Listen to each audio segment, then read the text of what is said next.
मध्य प्रदेश की सरकार का सामने आया है और ये भ्रष्टाचार किसी सामान्य जांच में सामने नहीं आया, सीएजी के ऑडिट में सामने आया है। और भ्रष्टाचार हुआ कैसा है, ये अगर आप सुनेंगे तो आप हैरान हो जाएंगे। आंगनबाड़ी केंद्रों पर राशन पहुंचाना था, राशन, और उन आंगनबाड़ी केंद्रों पर जो खाद्यान्न पहुंचाना था, यह उसमें घोटाले का मामला है। यानी कि मासूम बच्चों को मिलने वाले खाद्यान्न में घोटाले का मामला है। और यह घोटाला उजागर कैसे हुआ? सीएजी के ऑडिट में उजागर हुआ।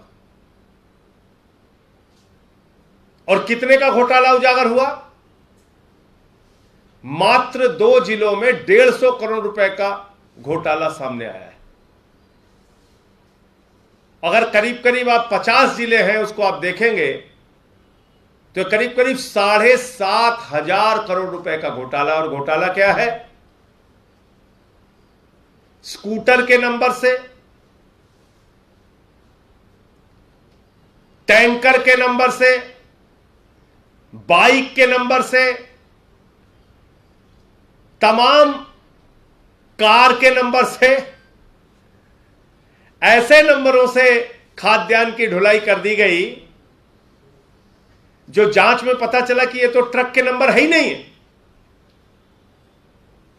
तो ढुलाई होनी थी ट्रक से, ढुलाई हो गई स्कूटर से, ढुलाई होनी थी ट्रक से, ढुलाई हो गई बाइक से, ढुलाई होनी थी ट्रक से, और ढुलाई हो गई कार से, स्कूटर से, मोटरसाइकिल से। तो जब इसकी पूरी जांच हुई तो पता चला भाई बच्चों का कितना राशन गया। बोले साहब 8,000 बच्चों का राशन गया। वास्तविक दिखाया कितना गया? 36 लाख लोगों का राशन निकाल लिया गया। 36 लाख बच्चों का राशन निकाल लिया गया। 36 लाख बच्चों के राशन की ढुलाई दिखा दी गई, उसको डकार लिया गया।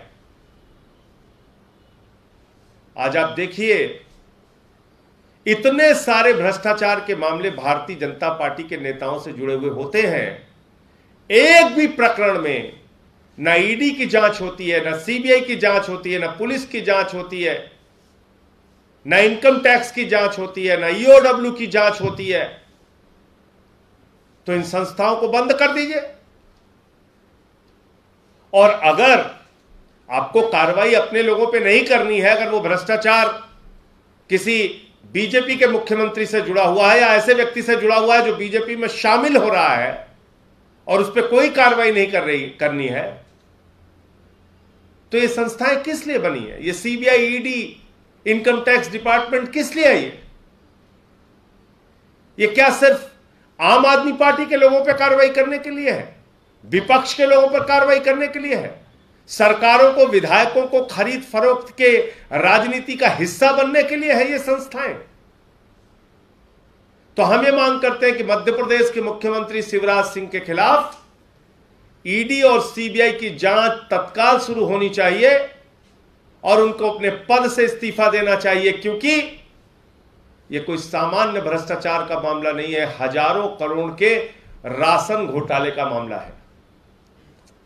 और आज आम आदमी पार्टी के विधायक दल के लोग गए हुए थे, उन्होंने सीबीआई में इसकी शिकायत भी की है। जरा सी भी शर्म अगर मोदी सरकार में है, बीजेपी सरकार में है, जरा सी भी निष्पक्षता वो अपनी अगर सामने रखना चाहते हैं देश के लोगों के सामने, तो इसमें सीबीआई और ईडी की जांच शुरू करा के और शिवराज सिंह जी के खिलाफ कार्रवाई करें और उनके पद से हटाने का काम करें। हाँ, कर्तव्य पथ सेंट्रल विस्टा एवेन्यू का आज शुरुआत हो रही है, मोदी जी कर रहे हैं, कैसे देखते हैं आप इसको? नाम बदल दिया गया राजपथ का। देखिए, कर्तव्य पथ एक छोटा शब्द नहीं है, बहुत बड़ा शब्द है। इसका अर्थ बहुत बड़ा है। पिछले 8 वर्षों में किस कर्तव्य पथ पे मोदी सरकार चली है? क्या इन्होंने देश के नौजवानों को 2 करोड़ नौकरियां हर साल देने का कर्तव्य निभाया? क्या इस देश में महंगाई की मार झेल रही जनता को राहत पहुंचाने का कर्तव्य निभाया?